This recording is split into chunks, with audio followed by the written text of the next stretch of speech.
তো গাইজ আমি আগে শর্টসটাতেই দেখিয়েছি যে আমার পকোড়াটা ম্যারিনেট করে রাখা হয়েছে।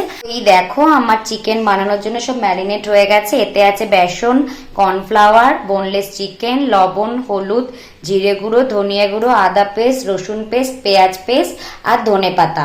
এর সাথে আমি একটা ডিম দিয়ে দেখো আমি কড়াই দিয়ে দিয়েছি, কি সুন্দর ভাজা হচ্ছে।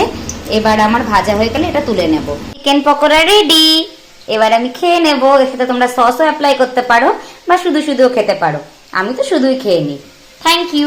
নতুন নতুন ভিডিও দেখার জন্য লাইক, কমেন্ট, শেয়ার, সাবস্ক্রাইব।